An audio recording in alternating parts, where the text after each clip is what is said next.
नमस्कार, मैं विक्रम सिंह। बच्चों, स्कूल खुलने से पहले केमिस्ट्री में क्या पढ़ के रखना है ये बहुत ज़रूरी है जानना आप सभी को, क्योंकि अगर स्कूल जाने से पहले अगर केमिस्ट्री नहीं आई कुछ तो जो टीचर आके आपको पढ़ाएंगे आपको समझ में ही क्या आएगा। दूसरी बात, आपको और दूसरे स्टूडेंट से यानी अपने दोस्तों से थोड़ा आगे निकलना है, अन्यथा क्या होगा, आप पीछे हो जाएंगे। पीछे होना कभी भी अच्छा नहीं होता, आप सबको पता होगा। तो बच्चों चलिए हम बात करते हैं ऐसी कौन कौन सी चीज़ है जिनको पढ़ लेने से, जान लेने से आपके लिए हेल्प मिल जाएगा कि केमिस्ट्री आपका बूस्ट होने लग जाएगा। आप अगर 11th में जा रहे हो तो 10th कैसा रहा है, 9th कैसा रहा है, यदि आप 12th जा रहे हो तो 11th कैसा रहा है, ये आपको जानकारी में रहना चाहिए। अगर नहीं रहा अच्छा तो भी और अच्छा रहा तो भी ऐसी चीज़ों को जानना चाहिए जिसको जानने से आपकी केमिस्ट्री इम्प्रूव हो सकती है। जैसे एक बात कहते हैं, शुरुआत में ही मैं छोटी छोटी बातें बताऊंगा, थोड़ा ध्यान से सुनते जाइएगा।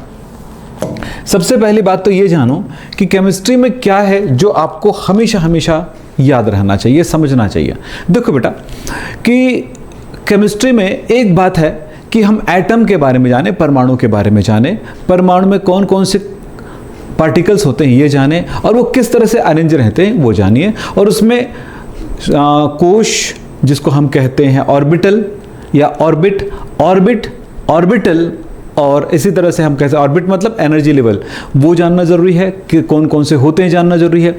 उनमें सब ऑर्बिट कौन कौन से होते हैं जिसको सबशेल कहते हैं, और वो जो सबशेल है उनमें कितने ऑर्बिटल होते हैं और एक एक ऑर्बिटल में कितने इलेक्ट्रॉन होते हैं ये जानना ज़रूरी है। यानी कि देखा जाए तो इलेक्ट्रॉनिक विन्यास जानना ज़रूरी है, और जब इलेक्ट्रॉनिक विन्यास आ जाए तो उनसे आपको वैलेंसी निकालना ज़रूरी है, जानना। वैलेंसी निकाल लिए तो उसके बाद मतलब मैं पूरी बातें लाइन से करते जाऊँगा यहाँ तक कि periodic table, Lewis dot symbol, chemical bonding, और उसके बाद मोल कॉन्सेप्ट और बहुत सारी चीज़ें इसके बारे में बात करूँगा। धीरे धीरे थोड़ी थोड़ी बात बताऊँगा, लेकिन पूरे लास्ट तक आपको रहना है।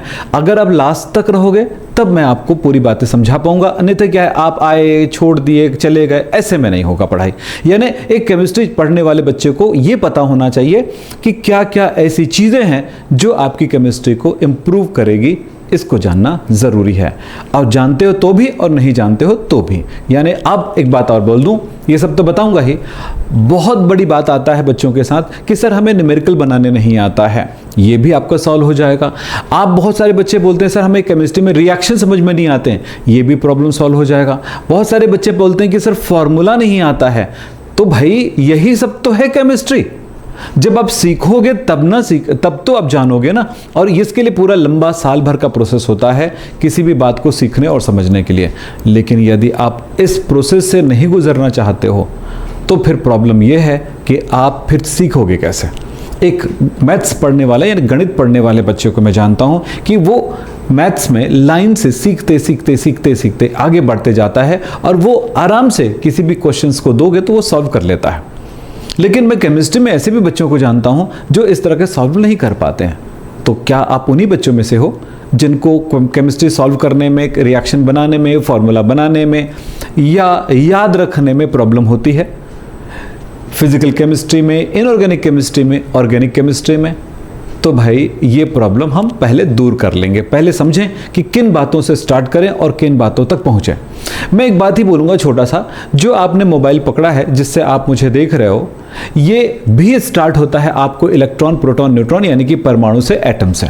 यानी आप अगर मॉलिक्यूल्स एटम जानते हो, एटम के अंदर इलेक्ट्रॉन, प्रोटॉन, न्यूट्रॉन को जानते हो, और तब जा करके ये पूरी ये चीज़ बनी, ये मोबाइल बना, ये कंप्यूटर बना, एआई बना, ये सारी चीज़ें इसी से रिलेट करता है। तो बात ये था कि इलेक्ट्रॉन, प्रोटॉन, न्यूट्रॉन, एटम, ये जानने से ये चीज़ हम यहाँ तक की चीज़ बन सकती है। तो इन्हीं इलेक्ट्रॉन, प्रोटॉन, न्यूट्रॉन को जानने से यानी कि एटम को जानने से हमारी केमिस्ट्री भी उस लेवल तक पहुँचेगी जिस लेवल तक आपको पहुँचना है। और जितने मार्क्स लाने हैं आप, हमारा उद्देश्य सिर्फ यही रहता है ना, एनुअल एग्जाम में हमारा मार्क्स कितना आएगा, ये एक ब्रेन वॉश मत करो अपने आप को। एनुअल एग्जाम में मार्क्स तभी अच्छा आएगा जब आप उसे सीखोगे, यानी सब्जेक्ट को सीखोगे और बेहतर स्टूडेंट की तरह मतलब स्टूडेंट क्या होता है? जो सीखता है स्टूडेंट है, और जब सीख लेता है तब एक्सपर्ट बन जाता है। तो आप सीधी सी बात है, एक्सपर्ट बनने की कोशिश में चलिए हम आगे बढ़ते हैं, बातों को समझते हैं। चलिए साहब, हम बात कर रहे थे कि सबसे पहले बात होता है एटम। एटम यानी परमाणु।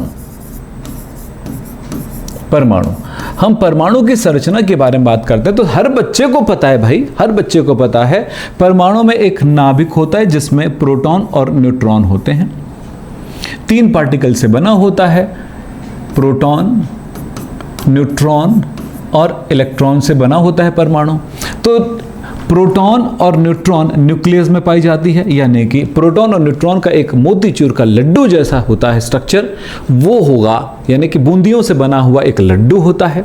इसके चारों ओर कई एनर्जी लेवल होता है, ऊर्जा स्तर होते हैं, आप सबको पता है, कई वृत्ताकार पथ होते हैं।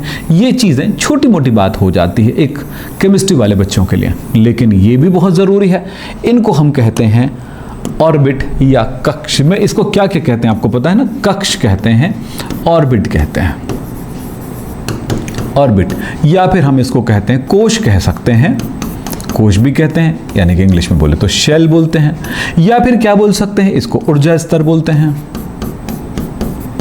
ऊर्जा स्तर बोलते हैं, एनर्जी लेवल कहते हैं, एनर्जी लेवल कहते हैं। यस, अब इसी को हम स्मॉल n से दर्शाते हैं, ये याद रखिएगा। तो ये जो होगा, पहला एनर्जी लेवल को हम 1, उसके बाद 2, 3, 4, इस तरह से 1, 2, 3, 4, 5, 6, 7, 8 से दर्शाते हैं। हमने समझा यहाँ पर ये कि n का मान क्या होता है, 1, 2, 3, 4, 5, 6, 7, 8, या फिर इसको एक नाम दिया जाता है, इसको कहते हैं K, L, M, N, O, P, Q। आप सबको पता है ना? पता है, पर रिमाइंड कर लो स्कूल जाने से पहले, क्योंकि जब पूरा एक बार इस क्लास को देख लोगे तो समझ जाओगे कि यस, केमिस्ट्री आपकी परफेक्ट होने लगेगी एक समय तक। इस बात को समझ लो। तो यहां पर ये हुआ, हमने इसको K भी कह सकते हैं, जैसे कि हम ब्रैकेट में लिख दें, K भी कह सकते हैं, इसको L भी कह सकते हैं, इसको M कह सकते हैं, इसको K, L, M, N, O, P, Q, R, इस तरह से। लेकिन ये जो होता है वो कई भागों में बटा होता है, जिसको हम L से दर्शाते हैं, L यानी कि उपकक्ष, इसको उपकक्ष यानी कि सब ऑर्बिट, इसका उपकक्ष का, ये भी छोटे भागों से बटा होता है, यानी पहला एनर्जी लेवल भी कई भागों से बना होगा, दूसरा भी, तीसरा भी। तो ये उपकक्ष या उपकोश कहलाता है। उपकोश यानी कि सब शेल,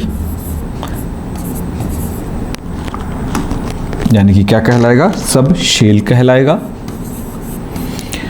अब सवाल ये आता है कि सब शेल तो हो गया बेटा, अब ये इसको हम स्मॉल l से दर्शा रहे हैं। इस l का मान जो होता है 0, 1, 2, 3, इस तरह के नाम दिए जाते हैं। इस 0 का मतलब होता है S, L1 का मतलब P, और इस तरह से SPDF, SPDF से दर्शाया जाता है, 0, 1, 2, 3 से दर्शाया जाता है। तो ये आप समझें कि फर्स्ट एनर्जी लेवल में S होता है, दूसरे में S और P होगा, अगले में S, P और D होगा।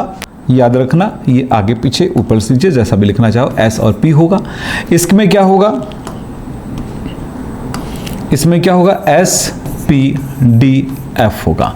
यानी एक एक करके उपकक्ष यानी कि सब ऑर्बिट जुड़ते जाता है। तो आपने देखा S और P होगा, SPD होगा, SPDF होगा, ये सब शेल होगा। सबको पता है ना पता हो तो याद तो हो रहा है, याद कर लो। 11th वाले बच्चों को भी करना है, 12th वाले बच्चों को भी करना है, ताकि आप क्लास में जब जाओगे, जब टीचर पढ़ाएंगे तो बड़ा आसान हो जाएगा। और मैं एक जगह और बताऊंगा जहां पे हर चीज की पूरी डिटेल क्लास आपको मिलने वाली है, जिसको आपको पढ़ना होगा, ठीक है। तो यहां पर ये फर्स्ट एनर्जी लेवल का है, तब इसे कहेंगे फर्स्ट S, 1S, इसको कहेंगे सेकेंड एनर्जी लेवल का है तो 2S, 2P, ये होगा 3S, 3P, 3D, 4S, 4P, 4D and 4F होगा। इतना तो समझ में आ गया। अब ये भी छोटे भागों में बढ़ जाता है, जिसको कहते हैं ऑर्बिटल, ऑर्बिटल, इसको कहते हैं कक्षक। तो आप जानिए, इसी के बारे में यहां पर बता रहा हूं। ये इस जगह पर लिखूंगा, क्या देखे आपने, सबशेल, सबशेल आपने देखा। सबशेल कौन कौन सा हुआ, S, P, D, F, और ये आपने याद रखना है, सब शेल में कई भागों में बंटा होता है जिसको कहते हैं ऑर्बिटल, यानी सब ऑर्बिट भी कह सकते हैं। सब ऑर्बिट है, सब ऑर्बिट जो बटा होता है ऑर्बिटल में। एस में एक कमरे होंगे जहां पर 2 इलेक्ट्रॉन पाया जाएगा। तो इस तरह से पी में कितने होते हैं? 3। ये पूरा याद रखना है बच्चों। डी में 5 और एफ में 7 होंगे। 1 2 3 4 5 6 7। ओके, तो इस तरह से इसमें ऑर्बिटल्स होते हैं। इनकी गहराई में आप आगे जाकर के पढ़ेंगे, जब मैं मेरी क्लासेस पे देखेंगे। आपको क्या करना है कि अगर किसी भी टॉपिक पे जाना है, उसकी गहराई तक जाना है, तो जीरो लेवल बेसिक क्लास की आप वीडियोस देखिए एक बार। आप वो वाला प्लेलिस्ट देखिए जिसमें आपको बताया गया जीरो लेवल बेसिक, यानी कि केमिस्ट्री की बेसिक चीज़ें, और वो चीज़ें आपको केमिस्ट्री में बहुत अच्छे से सिखा दिया जाएगा। इतना जान गए, अब इसके आगे बढ़ते हैं। अब इसके ज़रूरी बात पे चलते हैं। ये क्लियर हो गया। इसके बाद हमें इसी के बेस पर, हाँ याद रखना, ये हर एक डब्बे पे 2 इलेक्ट्रॉन्स आएंगे। इलेक्ट्रॉन, हर एक डब्बे पे 2 इलेक्ट्रॉन्स आएंगे। ये इलेक्ट्रॉन है, ये इलेक्ट्रॉन है, और ये दूसरा इलेक्ट्रॉन। ये इलेक्ट्रॉन है, कौन सा वाला मैंने ऐसे जो दर्शाया, वो उसे हम कहेंगे क्लॉकवाइज घूम रही है, यानी इलेक्ट्रॉन जो है कैसे घूम रही है? घड़ी की सुई की दिशा में घूम रही है। एक इलेक्ट्रॉन को दर्शा रहा है। ये वाला जो है, ये इलेक्ट्रॉन जो है एंटी क्लॉकवाइज घूम रही है, घड़ी की दूसरी दिशा में घूम रही है। मतलब हर एक डब्बे में 2 इलेक्ट्रॉन आ सकते हैं। तो एस में एक ऑर्बिटल में एक ही ऑर्बिटल है तो 2 इलेक्ट्रॉन। पी में 3 ऑर्बिटल है, 1 2 3, 2 2 4 और 6, यानी पी में 6 इलेक्ट्रॉन आ सकते हैं। डी में 10 आएगा क्योंकि 5 ऑर्बिटल है। एफ में 7 ऑर्बिटल है, इसमें 14 इलेक्ट्रॉन आएंगे। तो इलेक्ट्रॉनों की कुल संख्या क्या होगी? मैक्सिमम इलेक्ट्रॉन्स कितने आएंगे? एस में 2 आएगा। तो यहां पर हम बता रहे हैं आपको मैक्सिमम इलेक्ट्रॉन्स कितने आएंगे, number of maximum electrons. S में 2 आएंगे, पी में 6 आएंगे, डी में 10 आएगा और एफ में 14 इलेक्ट्रॉन आएगा। आपको याद रखना होगा 4 इलेक्ट्रॉन बढ़ रहा है, 2 6 10 14, सबको याद हो जाएगा। ये है एक बेसिक पढ़ाई जो केमिस्ट्री के लिए ज़रूरी है। अब बात करता हूं मैं आपको, तो ये बात समझ में आ गया होगा। इतनी चीज़ें ना याद करने की ज़रूरत है ना रट्टा मारने की ज़रूरत है। पहले बात समझ में आए ना, न्यूक्लियस होता है, न्यूक्लियस के चारों ओर कई एनर्जी लेवल होते हैं।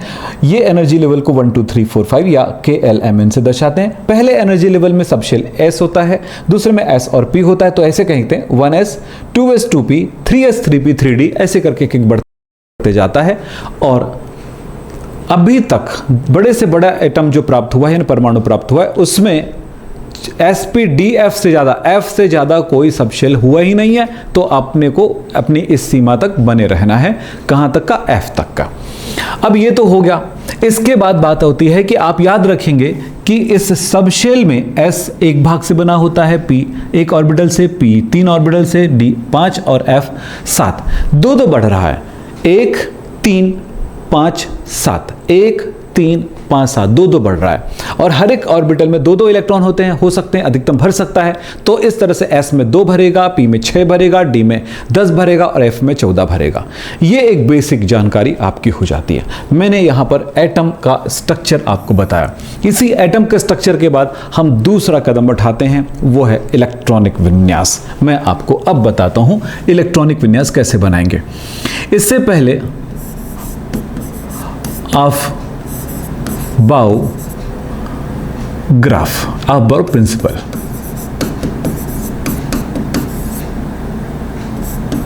यानी अफबाउ सिद्धांत की तरफ चलते हैं।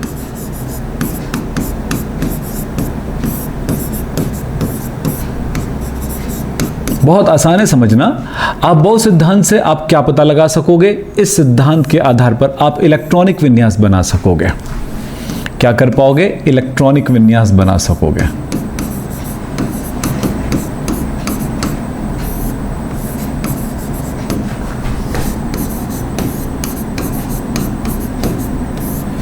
इलेक्ट्रॉनिक कॉन्फ़िगरेशन, इलेक्ट्रॉनिक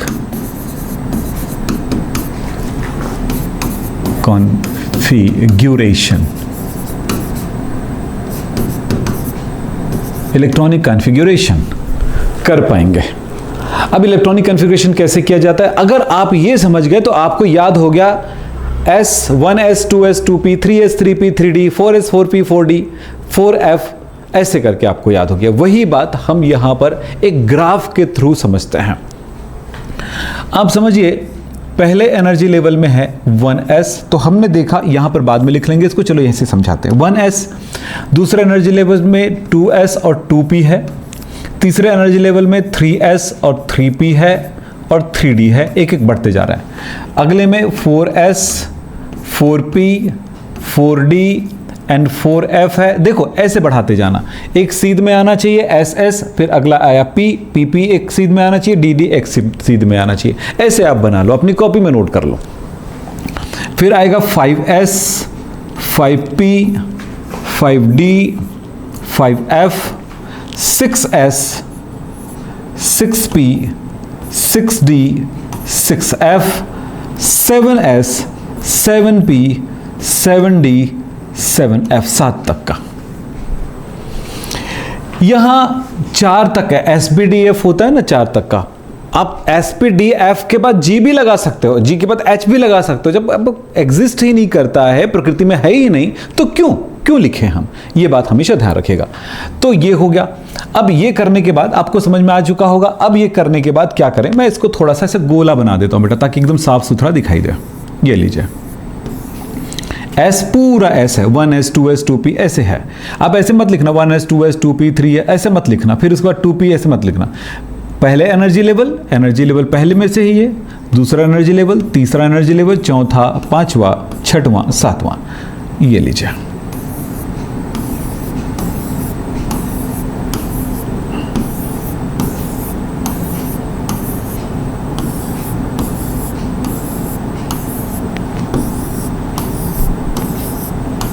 ये लीजिए, ठीक है।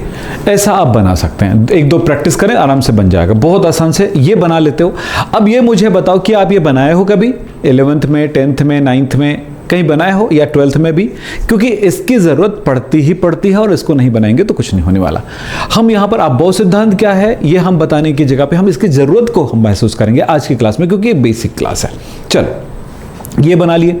ये बनाने के बाद आप क्या करेंगे ज़रा देखिएगा। सीधा सीधा एक काम करो, 2P और 3S को ऐसे जोड़ दो, इसी के पैरेलल लाइन खींचो, समानांतर रेखाएं। ये लीजिए, अपने आप जुड़ेगा, कुछ नहीं होगा, इधर उधर नहीं जाएगी आपकी लाइनें। ऐसे आप जोड़ दो, ये लीजिए कर दो। ये करो और एक दिशा में एरो लगा दो, निशान लगा लो, तीर का निशान लगा दो। ये लीजिए, बस इसी में पूरी कहानी छुपी हुई, इसी में पूरा साइंस छुपा हुआ है। क्या दिख रहा है आपको पहले समझना है। पहला लाइन ये है, और पहला लाइन किधर से आता है, इधर से होकर के 1S से गुजर करके जा रहा है। फिर दूसरा लाइन कहाँ हो रहा है, 2S से गुजर के जा रहा है। तीसरा लाइन कहाँ जा रहा है, 2P 3S की तरफ, फिर 3P 4S की तरफ। जैसे ये लाइन आपने बनाया, पहले तो जैसे बनाना था वो बना लिए, आप बिना देखे बना सकते थे उसको। उसके बाद आपको एक लाइन, काटने वाली लाइन हमने बनाया, और काटने वाली लाइन ने क्या किया, देखिए काटने वाले लाइन ने क्या किया, किस तरफ से गुजर रहा है उसको देखते हैं। तो यहां पर दिख रहे हैं इलेक्ट्रॉन भरने का क्रम। क्या बोला, परमाणु में इलेक्ट्रॉन भरने का क्रम।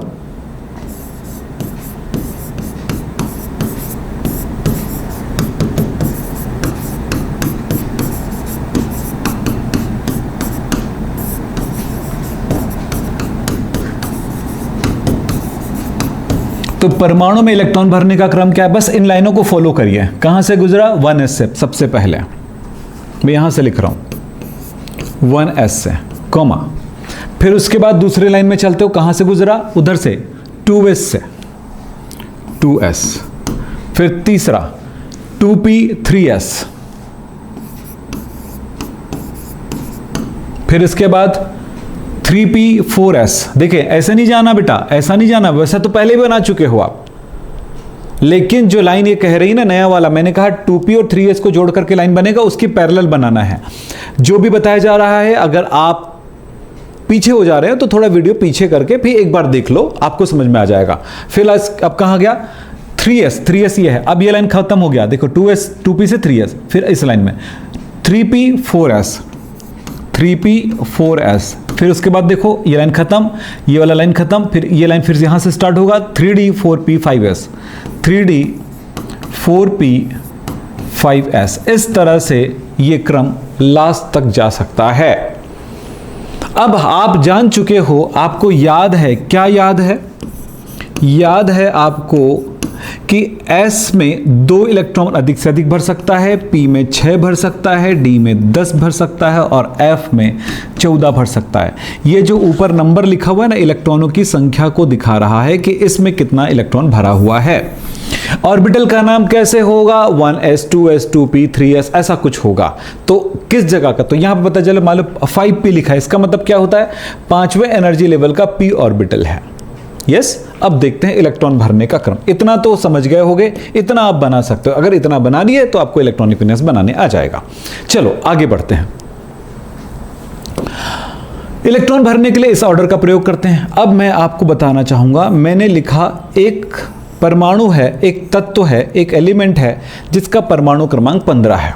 यह होता है कोई भी फास्फोरस है। तो फास्फोरस का इलेक्ट्रॉनिक विन्यास क्या होगा?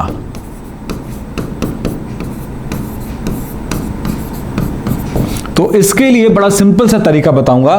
फास्फोरस का एटॉमिक नंबर कितना होता है? 15। बोलो, फास्फोरस का परमाणु क्रमांक कितना होता है? 15। यानी कि इसमें 15 इलेक्ट्रॉन है। देख रहे, 15 इलेक्ट्रॉन है। मैं आपको सिंपल सा एक तरीका बताता हूं। देखो, 15 इलेक्ट्रॉन है, 15 सिक्के हैं आपके पास और 15 सिक्कों को इनको बांटना है, इनको बांटना है। किसको बांटना है? 1s 2s 2p इसको बांटना है। तो कैसे बांटेंगे जरा देखें। 1 2 3 4 5 6 7 8 9 10 11 12 13 14 15 इलेक्ट्रॉन है। देख लो, 15 सिक्के हैं मेरे पास, इनको बांटना चाहता हूं। तो कैसे बांटूंगा? पहले इस जगह से होकर गुजरूंगा 1s से, तो 1s को दे दूंगा। s कितना मांगता है उसको मैं दे दूंगा। फिर उसके बाद जाऊंगा 2s में जाऊंगा, फिर उसके बाद इस लाइन में जाऊंगा। तो इस तरह से लाइन टू लाइन हमें आगे बढ़ते जाना, बांटते हुए आगे बढ़ना है। तो चलो बांटते हैं। तो मैंने यहां लिख दिया है वो लाइन। तो पहले कहां जाऊंगा? 1s। बताओ s कितना इलेक्ट्रॉन मांगता है आपसे? s मांगेगा आपसे 2। ये याद है ना, S 2 मांगेगा, P 6 मांगेगा, D 10 मांगेगा, F 14 मांगेगा, 2 मांगेगा। तो मैंने यहां से 1 2 निकाल के दे देता हूं। ये लो। फिर उसके बाद कहां जाऊंगा? इसके बाद 2s में। यहां पर भी देख लो, इसके बाद 2s में लिखा था ना, उसी को देख के लिखा हूं ना। 2s, S कितना मांगेगा? 2। S तो हमेशा 2 ही मांगता है, तो 1 और ये 2 दे दिया। फिर आता है 2p, ये भर गया, ये भर गया, ये भर गया। 2p, P कितना मांगता है इलेक्ट्रॉन्स? देख लो 6। तो 1 2 3 4 5 6 इलेक्ट्रॉन मैंने दे दिया। ये लीजिए। 2p के बाद आता है 3s। s कितना इलेक्ट्रॉन मांगता है? 1 2 इलेक्ट्रॉन इनको दे दीजिए। फिर इसके बाद अब आएगा 3s के बाद कौन आएगा? 3p। इसको देखना, इसको नहीं देखना। ये हमेशा आराम से बन जाता है, ड्रॉ हो जाता है, मतलब याद हो जाता है। तो इसी के पर करना। ये ऐसे याद करोगे तो भूल जाओगे, आज नहीं तो कल, उसमें कभी नहीं भूलोगे। तो हो गया 3s2 हो गया। 3s के बाद कौन आया? 3p। 3s के बाद कौन आया? ये खत्म हो गया लाइन, ये 3p। P कितना मांगता है आपसे? 6 इलेक्ट्रॉन मांगेगा। P के मांग कितनी? 6। पर अपने पास कितना इलेक्ट्रॉन बचा है? देखो तो 1 2 3 ही इलेक्ट्रॉन बचा है। 1 2 3। तो आप इसको सिर्फ 3 दे सकते हो, क्योंकि आपके पास है ही नहीं है। जितना था आप पूरा लुटा दिए उस पर। उसकी डिमांड तो 6 थी, पर आपके पास 3 था, तो इतने लुटा दिया। अब काउंट करो कितना इलेक्ट्रॉन हुआ। 2 2 4। ये नहीं गिनना भैया, 1s 2s को नहीं काउंट करना, क्योंकि वो इलेक्ट्रॉन नहीं है, वो उस ऑर्बिटल का नाम बता रहा है। तो क्या हुआ? अब गिनते हैं। 2 2 4, यानी 2 2 4 और 6 10, 2 12 और 3 15 इलेक्ट्रॉन हो गया फास्फोरस का इलेक्ट्रॉनिक विन्यास। इसी तरह से किसी का भी इलेक्ट्रॉनिक विन्यास निकाल सकते हो आप। ये समझ गए। एक और बता देता हूं तुमको, फिर उसके बाद मैं नई टॉपिक पे जाऊंगा, नए टॉपिक को समझाऊंगा। 2-3 टॉपिक आज आपको समझा देता हूं। इसी तरह से केमिस्ट्री को बड़े इजी तरीके से सीखा जा सकता है। दूसरा है आपका, चलो, सोडियम का परमाणु क्रमांक 11 होता है, तो इलेक्ट्रॉनिक विन्यास कितना होगा ये पता लगाते हैं। चलो, सोडियम तो 11 है ना, तो कैसे करो? पहले 1s में भरोगे, फिर 2s में भरोगे, फिर 2p में भरोगे, फिर 3s में भरोगे, 3p में भरोगे, 4s में भरोगे। यही तो क्रम है क्या इसमें, है ना? ये 1s 2s 2p 3s 3p 4, मैं वो लाइन से लिख दिया हूं। चलो, अब इलेक्ट्रॉन मेरे पास 11 है। 1 2 3 4 5 6 7 8 9 10 11।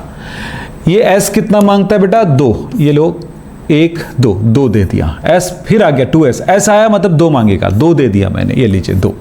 p आएगा तो 6 मांगेगा। देखो मैंने 1 2 3 4 5 6 दे दिया, 6 दे दिया। और फिर आया 3s, s कितना मांगेगा, हमेशा 2 मांगेगा, लेकिन आपके पास एक ही है तो आप एक ही दोगे क्योंकि उसके बाद है ही नहीं है।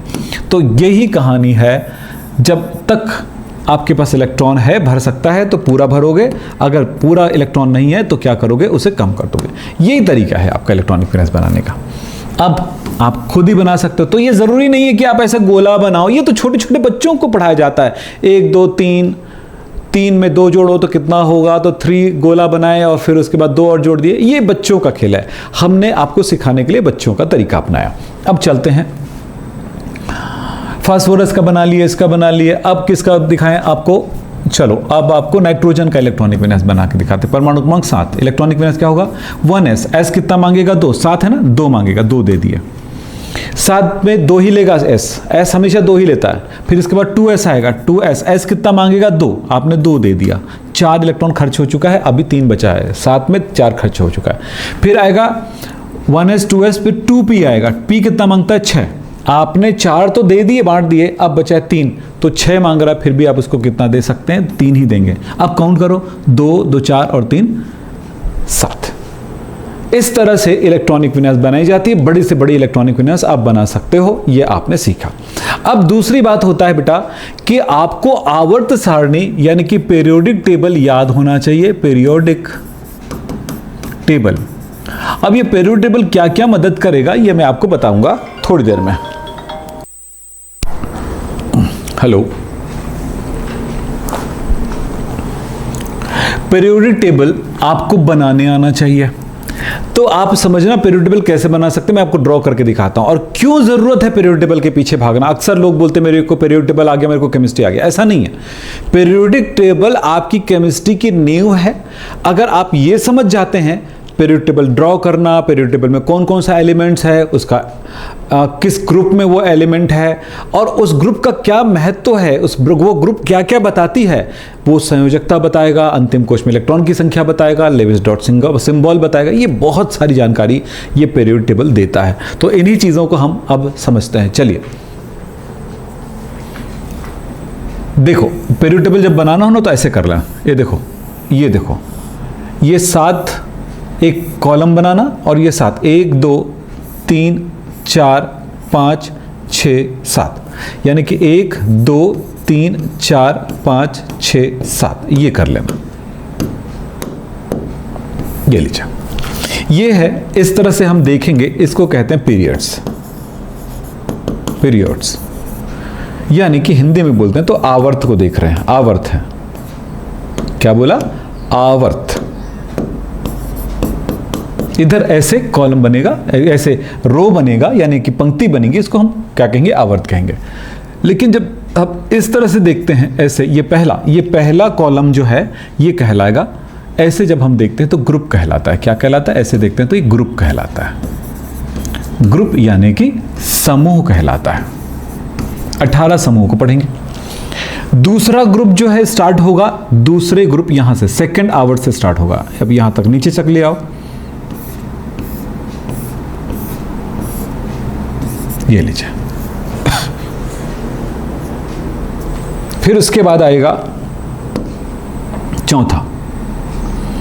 अब तीसरा जो ग्रुप है वो चौथे आवर्त से स्टार्ट होगा, यहां से कहां से, ये तीसरा ग्रुप जो है वो चौथे आवर्त से स्टार्ट होगा। अब इसको 10 बार तक, कहां तक, 12 तक ले जाओ। देखो 3 से 12 तक, यानी 10 ग्रुप बनेगा इस जगह पे।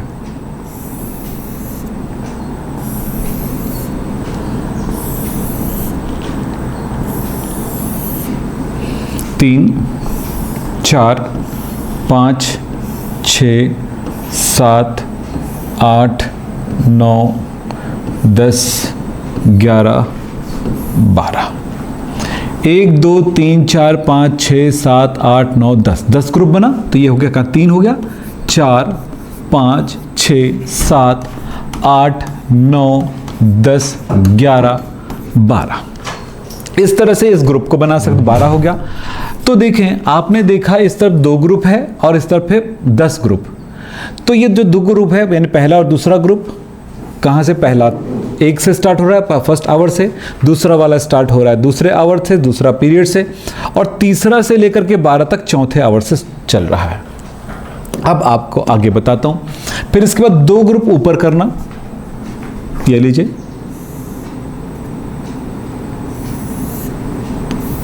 ये लीजिए, आगे बढ़ा देते हैं और ये 6 अलग ग्रुप बनेंगे। 1 2 3 4 5 और ये 6।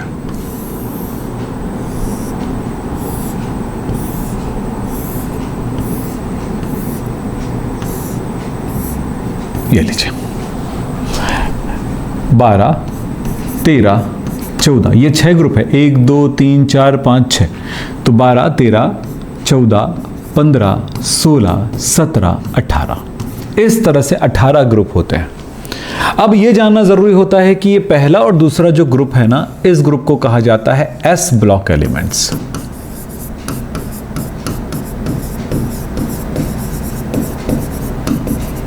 यानी एस ब्लॉक तत्व, और 3 से लेकर के 12 तक है ना, इसको कहा जाता है D block elements.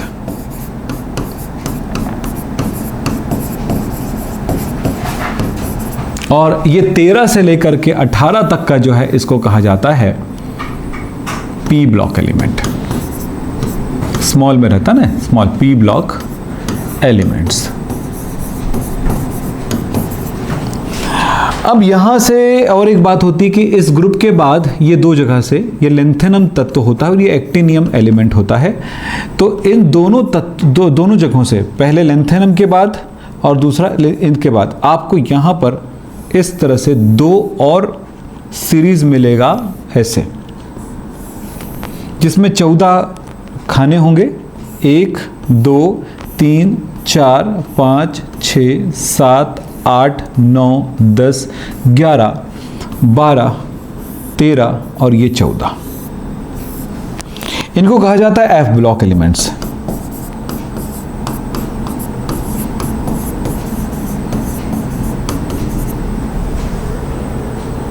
F block elements, ठीक है। अब देखें,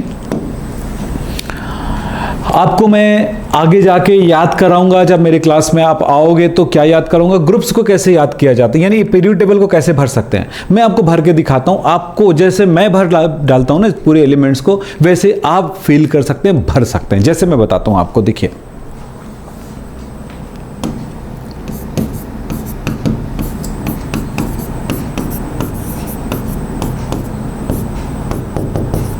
अब ये देखो, मैंने भर दिया इसको। मैंने आप कैसे भरा होगा, मुझे एक तरह से याद है, hydrogen, lithium, sodium, potassium, rubidium, caesium, francium, ऐसे आप करने की भी कोशिश करोगे तो भूल जाओगे, लेकिन इसको बड़ा शॉर्टकट में मैंने याद कर लिया है अपने लिए भी। है लीना के रबड़ी से फ्रूट निकला।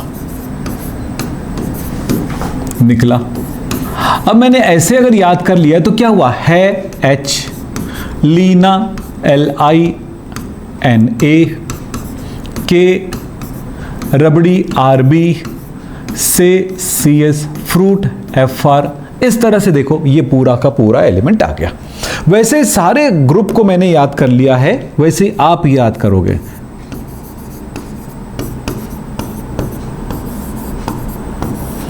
ये सभी चीजें 0 लेवल बेसिक क्लास के प्लेलिस्ट में आपको मिल जाएगा। 11th का पहला प्लेलिस्ट, 12th का पहला लिस्ट मिल जाएगा, पूरी चीजें आपको मिल जाएंगी। इसके शॉर्ट में मैं आपको बताते जा रहा हूं कि कैसे केमिस्ट्री कितना आसान है, समझना कितना आसान है, ये बता रहा हूं आपको।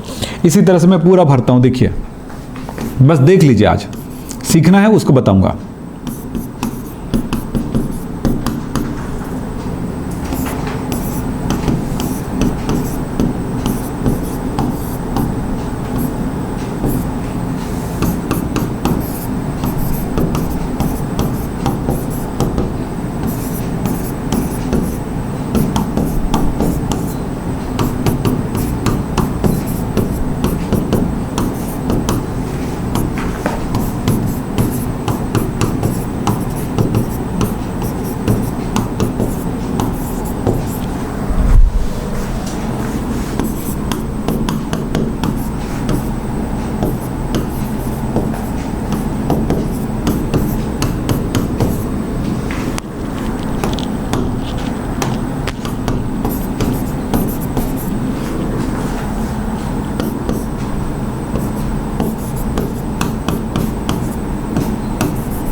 इस तरह से इन चीज़ों को याद कर सकते हैं बेटा। आपको याद करना सिखाते हैं हम लोग पीरियड टेबल याद करने के 0 AB बेसिक क्लास में, तो उनको आप एक बार देख लीजिएगा पूरा का पूरा, तो अच्छे से हो जाएगा।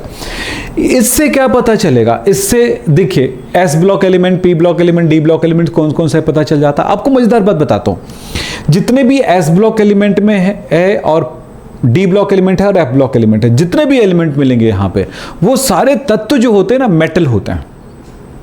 लेकिन पी ब्लॉक एलिमेंट में मेटल यानी कि धातु और अधातु दोनों मिलेंगे, और तीसरा उपधातु भी मिलेंगे। तो पहले उपधातु को पहचानना, ये है उपधातु, ऐसे देखो लाइन से मैं लगा रहा हूं, गोला लगा रहा हूं, ये सभी उपधातु है, ये उपधातु, ये उपधातु है और ये उपधातु। तो देखिए मैंने जिस पे गोला लगाया वो उपधातु है, उसके उस पार वाला अधातु है, इसके इस पार वाला धातु है। तो क्या बताया मैंने यहां पे, देखो उप धातु जो आपको दिखा है, इधर वाला धातु है यानी कि मेटल है, उधर वाला अधातु है।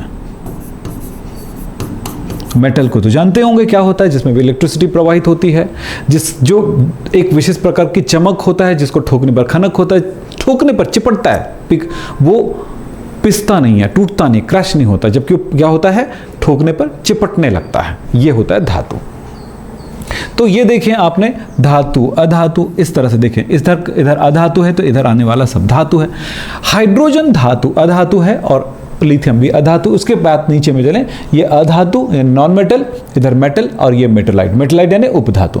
सिलिकॉन मेटलाइट है उपधातु, फिर ये अधातु, फिर इधर धातु, इधर पूरे धातु। बट मेटल और नॉन मेटल को पहचानना बहुत आसान है। सिर्फ जानना क्या है, बोरॉन से ऐसे तिरछा कर दो तो पता चल जाता है, और उसमें से कुछ और जोड़ दो। जैसे इस तिरछा किया ऐसे, तो उसके नीचे ये जर्मेनियम, ये एंटीमनी और ये सेलेनियम और ये एस्टेटाइन, यही है आपका उपधातु।